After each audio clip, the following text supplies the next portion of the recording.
L'extrusion.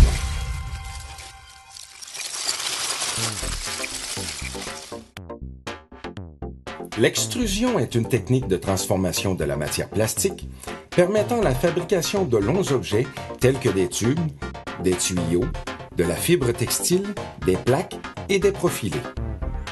Ces objets sont facilement reconnaissables puisqu'ils sont longilignes et qu'ils possèdent la même coupe transversale. Nous verrons dans ce cours vidéo comment sont créés les profilés servant à la fabrication de nos cadres de fenêtres et de portes patio.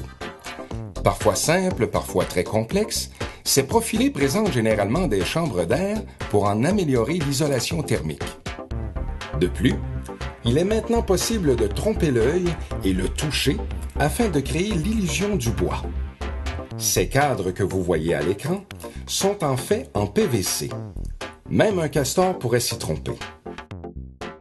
La matière première, le PVC rigide, est initialement sous forme de poudre qui est acheminée vers la vis d'extrusion. Cette dernière servira à réchauffer le PVC à l'aide de la friction et de colliers chauffants pour lui permettre de devenir malléable. Une fois réchauffée et sous l'effet de la pression, la matière s'écoulera au travers d'une filière qui lui donnera sa première forme.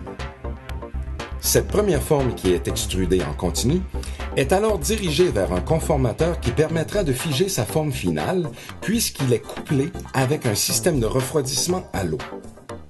De plus, un vide est créé à l'intérieur de ce système afin de permettre à la forme extrudée d'épouser parfaitement le conformateur. Le profilé est ensuite amené jusqu'à un système qui permettra de le tirer en permanence. Une fois inséré dans ce système, le profilé voyagera à une vitesse variant entre 3 et 6 mètres par minute et l'on pourra reculer le système de refroidissement afin de réduire l'espace entre la sortie de l'extrudeuse et l'entrée dans le conformateur. La stabilisation du procédé est maintenant nécessaire et plusieurs ajustements seront requis afin d'obtenir le profil désiré. À la sortie du système de tir, une deuxième extrusion prend place. On vient cette fois ajouter une section en PVC souple qui servira de coupe-froid pour le vent. Présentement, ce PVC souple est noir et se plisse au contact de la première extrusion. Mais lorsque les réglages finaux seront réalisés, cette nouvelle extrusion sera aussi lisse que la première. Cette deuxième extrusion est automatiquement soudée à la première par l'effet de la chaleur. Et puisqu'elle est beaucoup plus petite, elle n'est refroidie qu'avec un système d'air et ne possède pas de conformateur.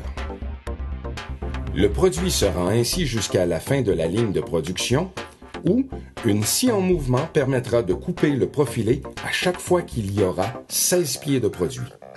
Une fois le démarrage de la ligne terminé et la stabilité atteinte, un échantillon du produit fini est récupéré et testé immédiatement afin d'en valider la qualité.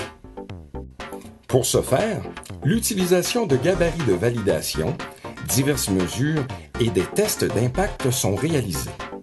Si l'un de ces tests échoue, on retourne sur la ligne de production effectuer les correctifs et on envoie la production déjà réalisée au recyclage où le matériel sera broyé et réutilisé. Une fois les tests de qualité réussis, la production est approuvée et son emballage peut enfin débuter. Grâce à la maîtrise du procédé, la production sera stable jusqu'à l'obtention de la quantité de produits désirés et ainsi, plusieurs jours de production en continu pourront être réalisés. Une fois emballée, la production sera dirigée vers un entrepôt où elle sera emmagasinée avant son expédition chez les clients.